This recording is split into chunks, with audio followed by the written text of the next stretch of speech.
وبرکاتہ۔ بسم اللہ الحمدللہ والصلاة والسلام علی رسول اللہ وعلی آلہ واصحابہ ومن سار علی نہجہ الی یوم الدین، لا حول ولا قوة الا باللہ۔ سورہ لقمان آیت نمبر 8 اور 9۔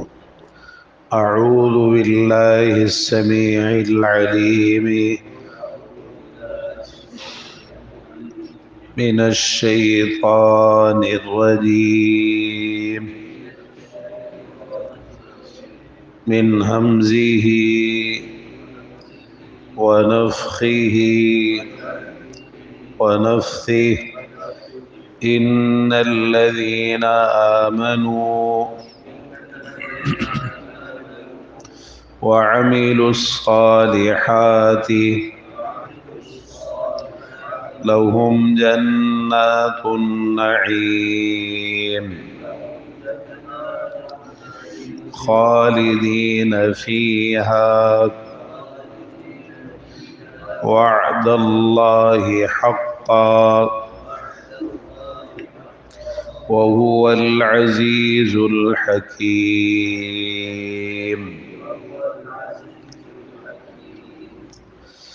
اللہ رب العزت ارشاد فرما رہا ہے، ان بے شک الذین جو لوگ آمنوا ایمان لائے، وعملوا اور عمل کیے انہوں نے، الصالحات نیک، لہم ان کے لیے، جنات و باغات ہیں، النعیم نعمتوں والے، خالدین ہمیشہ رہنے والے، فیہا ان میں، وعد اللہ اللہ کا وعدہ ہے، حقا سچا، وہو اور وہ، العزیز نہایت غالب، الحکیم نہایت حکمت والا ہے۔ اللہ تعالیٰ نے پچھلی آیات میں ان لوگوں کا ذکر کیا تھا کہ جن کے لیے عذاب مہین ہے، عذاب علیم ہے، رسوا کر دینے والا عذاب، انتہائی دردناک عذاب، جو اللہ کے غضب اور اس کے عذاب کے مستحق ہیں۔ اب اللہ تعالیٰ نے ان لوگوں کا ذکر کیا ہے کہ جن کے لیے اللہ کی طرف سے نعمتوں والے باغات ہیں، یعنی جنتیں ہیں۔ اللہ تعالیٰ نے ان کے لیے مہمانی کے طور پر جنت تیار کر رکھی ہے۔ اللہ تعالیٰ ان کا ذکر فرما رہا ہے، تو فرمایا ان الذین آمنوا، بے شک جو لوگ ایمان لائے، ایمان لائے یعنی اللہ تعالیٰ پر، اس کے فرشتوں پر، اس کی کتابوں پر، اس کے رسولوں پر، آخرت کے دن پر اور اچھی بری تقدیر پر۔ بنیادی طور پر یہ 6 ایمانیات ہیں۔ الایمان ان تؤمن باللہ وملائکتہ وکتبہ ورسلہ والیوم الآخر وتؤمن بالقدر خیرہ وشرہ۔ اور ان کے تحت پھر اور بہت ساری چیزیں ہیں جو ان کے اندر آگے شامل ہوتی چلی جاتی ہے۔ تو یہ سب چیزوں پر ایمان، اور پھر ایمان اس طرح کا جس طرح کا ایمان اللہ تعالیٰ کو مطلوب ہے، جس کے لیے اللہ تعالیٰ نے صحابہ کو معیار قرار دیا ہے۔ فَإِنْ آمَنُوا بِمِثْلِ مَا آمَنْتُمْ بِهِ فَقَدِ اهْتَدَوْا، اور جس کے لیے اللہ تعالیٰ نے قرآن مجید میں جگہ جگہ اہل ایمان کے اوصاف بھی ذکر فرمائے ہیں کہ وہ مومن جن کے اندر یہ اچھی صفات پائی جاتی ہوں، اور ان صفات کے اور اس کردار کے وہ مالک ہوں۔ یہ قرآن مجید میں ایمان کے تعلق سے جگہ جگہ اللہ تعالیٰ نے ذکر فرمایا ہے۔ اہل ایمان کا کردار، ان کی صفات، ان کا اخلاق، اور ان کے کس طرح وہ زندگی بسر کرتے ہیں، حتیٰ کہ ان کے جو معاملات ہوتے ہیں۔ اور رسول اللہ صلی اللہ علیہ وسلم نے بھی اپنی احادیث مبارکہ میں مومن کے جو حالات ہیں اور مومن کی جو کیفیتیں ہیں، آپ نے وہ ساری بیان فرمائی کہ خوشی میں مومن کیسے ہوتا ہے، غمی کے اندر مومن کیسے ہوتا ہے، اور مومن کا اخلاق کیا ہوتا ہے، کون کون سی چیزیں ایسی بری چیزیں جن سے مومن اپنے آپ کو بچاتا ہے، مثال کے طور پہ فرمایا عجبا لامر المؤمن ان امرہ کلہ لہ خیر ولیس ذلک لاحد الا للمؤمن، مومن کے معاملے پہ تعجب ہے، اس کا ہر کام اس کے لیے بہتر ہے اور مومن کے سوا یہ کسی اور کے لیے نہیں ہے۔ ان اصابتہ سراء شکر فکان خیر اللہ، کوئی خوشی ملتی ہے تو شکر کرتا ہے، یہ بھی اس کے لیے بہتر ہے، خوشحالی میں اس کا یہ کردار ہے۔ وَإِنْ أَصَابَتْهُ ضَرَّاء صَبَرَ فَكَانَ خَيْرًا لَهُ، تکلیف آتی ہے، کوئی مصیبت آتی ہے تو صبر کرتا ہے، یہ بھی اس کے لیے بہتر ہے، یعنی غم کے اندر غمی میں اس کا یہ کردار۔ اسی طرح فرمایا لَيْسَ الْمُؤْمِنُ بِالطَّاعَانِ، مومن بہت زیادہ تانے دینے والا نہیں ہوتا، وَلَا اللَّعَانِ، اور نہ لانتے کرنے والا ہوتا ہے، وَلَا الْفَاحِشِ، اور بےہودہ گفتگو کرنے والا یا بےہودہ کام کرنے والا نہیں ہوتا، وَلَا الْبَذِيء، اور بےہودہ گوئی کرنے والا نہیں ہوتا۔ الفاحش خاص طور پر جو بےہودہ کام ہے، اور البذیء جو بےہودہ گفتگو ہے، مومن اپنے آپ کو ان چیزوں سے بچاتا ہے۔ تو یہ جگہ جگہ آپ نے ذکر فرمایا ہے تاکہ اچھی طرح پتہ چل جائے کہ کون سا مومن ہے جو اللہ تعالیٰ کو مطلوب ہے۔ تو فرمایا وَعَمِلُوا الصَّالِحَاتِ، اور انہوں نے نیک عمل کیے۔ اب یہ پھر عمل کی اہمیت کو اجاگر کیا جا رہا ہے، حالانکہ ایمان کی تعریف میں عمل شامل ہے، اور الصالحات سے اس عمل کا جو ایک معیار ہے اللہ تعالیٰ نے اس کو بھی متعین فرما دیا ہے کہ وہ عمل نیک ہونا چاہیے۔ وہ نیک عمل کب ہوگا؟ دو شرطوں کے ساتھ، نمبر 1 اخلاص، اور نمبر 2 اتباع سنت۔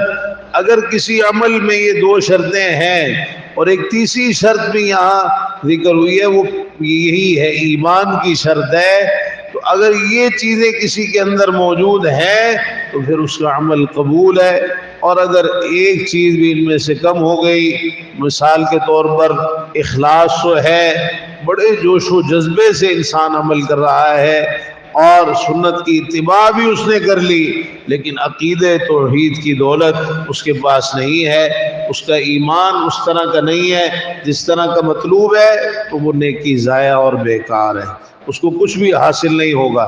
یا پھر ایمان تو ہے، توحید کی دولت تو ہے، لیکن اخلاص نہیں ہے، جو عمل کر رہا ہے اس میں ریاکاری آ گئی، دکھلاوا آ گیا، اگرچہ یہ چیز بھی ایمان کے منافی ہے اور یہ نفاق کے اندر شامل ہوتی ہے، لیکن بہرحال اگر کسی بھی عمل کے بارے میں وہ ریاکاری میں مبتلا ہو گیا تو وہ بھی ضائع ہے، یا پھر سنت کی اتباع نہیں ہے تو وہ عمل بھی ضائع ہے۔ تو فرمایا لہم جنات النعیم، ان کے لیے نعمتوں والے باغات ہیں، ایک باغ نہیں کئی باغات ہیں نعمتوں والے، جن میں نعمتیں ہی نعمتیں ہیں، تر و تازگی ہی تر و تازگی، خوشحالی ہی خوشحالی، اور ایسی نعمتیں ہیں کہ جن کے اندر مسلسل اضافہ ہی اضافہ ہے، جیسے رسول اللہ صلی اللہ علیہ وسلم نے فرمایا من يدخل الجنت ینعم لا یبعث لا تبلا ثیابہ ولا یفنا شبابہ، جو جنت میں داخل ہوگا وہ ہمیشہ ناز و نعم میں رہے گا، وہ کبھی بھی بدحال نہیں ہوگا، نہ اس کی جوانی ختم ہوگی نہ اس کے کپڑے بوسیدہ ہوں گے۔ ایسی نعمتیں ہیں جن میں مسلسل اضافہ ہی ہوتا چلا جائے گا، اور جنتی نہ ان سے اکتاہٹ محسوس کریں گے اور نہ ان نعمتوں کے اندر کسی قسم کی کوئی کمی آئے گی، بلکہ وہ نعمتیں مسلسل بڑھتی ہی چلی جائیں گی۔ اور پھر وہ نعمتیں وہ ہیں کہ ما لا عین رأت ولا اذن سمعت ولا خطر علی قلب بشر، کسی کان نے ان کے بارے میں کچھ نہیں سنا اور کسی آنکھ نے ان کو نہیں دیکھا، اور ان کے دل، کسی انسان کے دل پر ان نعمتوں کا خیال بھی نہیں گزرا جو کچھ اللہ تعالیٰ نے اپنے بندوں کے لیے تیار کیا ہے، اللہ یہ کہ جو کچھ ہمیں کتاب و سنت میں بتا دیا گیا ان نعمتوں کے بارے میں۔ تو فرمایا ہے کہ خالدین فیہا، ہمیشہ ہمیشہ ان میں رہیں گے، یعنی ان نعمتوں والے باغات میں ہمیشہ رہیں گے، وہاں سے نکالے نہیں جائیں گے، یعنی دونوں چیزیں نہ خود نکلنا پسند کریں گے اور نہ وہاں سے نکالے جائیں گے. خالدین فیہا لا یبغون عنہا حولا، وہ وہاں سے کسی دوسری جگہ منتقل ہونا نہیں چاہیں گے، وہ ہمیشہ کے لیے وہی رہیں گے، یہی پسند کریں گے کہ ہم ہمیشہ یہی رہیں، اور نہ ان کو وہاں سے نکالا جائے گا. اللہ تعالیٰ کی طرف سے بھی ان کو نہیں نکالا جائے گا. تو ایک دفعہ جو جنت میں داخل ہو گیا وہ ہمیشہ کے لیے پھر جنت میں رہے گا. جہنم کا تو معاملہ یہ ہے نا کہ بعض لوگوں کو جہنم میں داخل کیا جائے گا ان کے گناہوں کی وجہ سے، اور پھر نکال کر جنت میں داخل کر دیا جائے گا. لیکن جنت کا معاملہ یہ ہے کہ ایک دفعہ کوئی جنت میں آ گیا تو پھر ہمیشہ ہمیشہ کے لیے وہ جنت ہی میں رہے گا.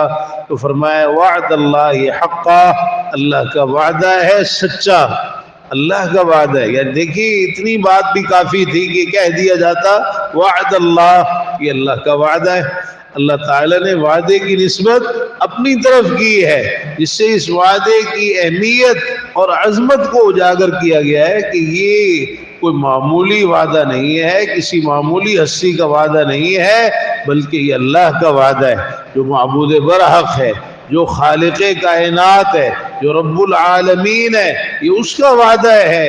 تو اتنا ہی کہہ دینا کافی تھا وعد اللہ، اللہ کا وعدہ ہے.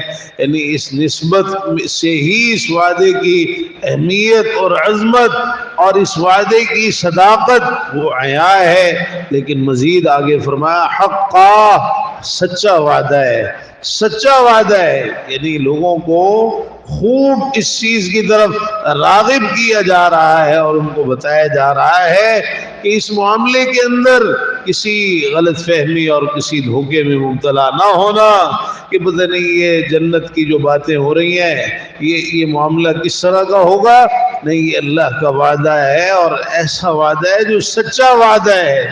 اور ومن اوفا بعہدہ من اللہ، اللہ سے بڑھ کر اپنے وعدے کو پورا کرنے والا کون ہو سکتا ہے. تو جنت کا ذکر کر کے اللہ تعالیٰ نے اسے اپنا سچا وعدہ قرار دیا اور فرمایا وہو العزیز الحکیم، اور وہ نہایت غالب ہے، نہایت حکمت والا ہے. العزیز نہایت غالب، جسے ہر چیز کے اوپر مکمل غلبہ ہر وقت حاصل ہے، اور جتنی بھی چیزیں ہیں وہ اس کے ماتحت ہیں، وہ اس کی مشیت کے تحت ہیں، اور وہ اس کے اختیار میں ہے. ان چیزوں پر کنٹرول اور قدرت ایک اکیلے اللہ رب العزت ہی کی ہے. تو اللہ تعالیٰ نہایت غالب ہے. اور یہاں جو العزیز کے تعلق سے یہ چیز ذکر کی گئی تو مطلب یہ ہے کہ اسے اپنا وعدہ پورا کرنے سے کوئی چیز روک نہیں سکتی. وہ نہایت غالب ہے، کوئی چیز بھی اس کو اپنا وعدہ پورا کرنے سے نہیں روک سکتی. الحکیم نہایت حکمت والا ہے، اس کا کوئی بھی کام اور اس کا کوئی بھی حکم اور فیصلہ وہ حکمت سے خالی نہیں ہے، بلکہ وہ حکمت پر مبنی ہے. اور یہ جو وعدہ ہے اللہ تعالیٰ کا یہ بھی حکمت پر مبنی وعدہ ہے. ایسا نہیں ہے کہ یہ حکمت سے خالی وعدہ ہو، نہیں، بلکہ حکمت پر مبنی وعدہ ہے کہ جو بھی ایمان لائے گا اور نیک عمل کرے گا، اچھے کام کرے گا، اللہ تعالیٰ نے اس کے لیے جنتیں تیار کر رکھی ہیں جن میں نعمتیں نعمتیں ہیں. اللہ تعالیٰ ہمیں بھی جنت الفردوس کا حقدار بنائے، بغیر حساب اور بغیر عذاب کے ان خوش نصیبوں میں اللہ تعالیٰ شامل فرما دے جنہیں وہ بغیر حساب اور عذاب کے جنت میں داخل فرمائے گا. اللہ تعالیٰ توفیق عطا فرمائے کہ ہمارے عقیدے، عبادات، معاملات، شکل و صورت، لباس، کاروبار، تجارت، چلنا پھرنا، اٹھنا بیٹھنا، سونا جاگنا، اخلاق، گفتار، کردار، خوشی اور غمی، یہ تمام امور سب کچھ پیارے پیغمبر جناب محمد رسول اللہ صلی اللہ تعالی علیہ وآلہ وسلم کے طریقے کے مطابق ہونا چاہیے. ربنا آتنا فی الدنیا حسنۃ وفی الآخرۃ حسنۃ وقنا عذاب النار. ربنا ظلمنا انفسنا وإن لم تغفر لنا وترحمنا لنكونن من الخاسرين. اللهم اشفنا واشف مرضانا ومرضى المسلمين يا شافي الأمراض اشف مرضانا ومرضى المسلمين. اللهم رب الناس اذهب البأس واشف أنت الشافي لا شفاء إلا شفاؤك شفاء لا يغادر سقما. ربنا اغفر لنا ولإخواننا الذين سبقونا بالإيمان ولا تجعل في قلوبنا غلا للذين آمنوا ربنا إنك رؤوف رحيم. رب ارحمهما كما ربياني صغيرا. ربنا هب لنا من ازواجنا وذرياتنا قرة اعين واجعلنا للمتقين اماما اللهم اكفنا بحلالك عن حرامك واغننا بفضلك عمن سواك اللهم استر عوراتنا وامن روعاتنا اللهم إنا نسألك العفو والعافية والمعافاة في الدنيا والآخرة ربنا تقبل منا إنك أنت السميع العليم وتب علينا إنك أنت التواب الرحيم وصل اللهم تعالى على نبينا محمد وعلى آله وصحبه أجمعين سبحانك اللهم وبحمدك أشهد أن لا إله إلا أنت أستغفرك وأتوب إليك والسلام عليكم ورحمة الله وبركاته.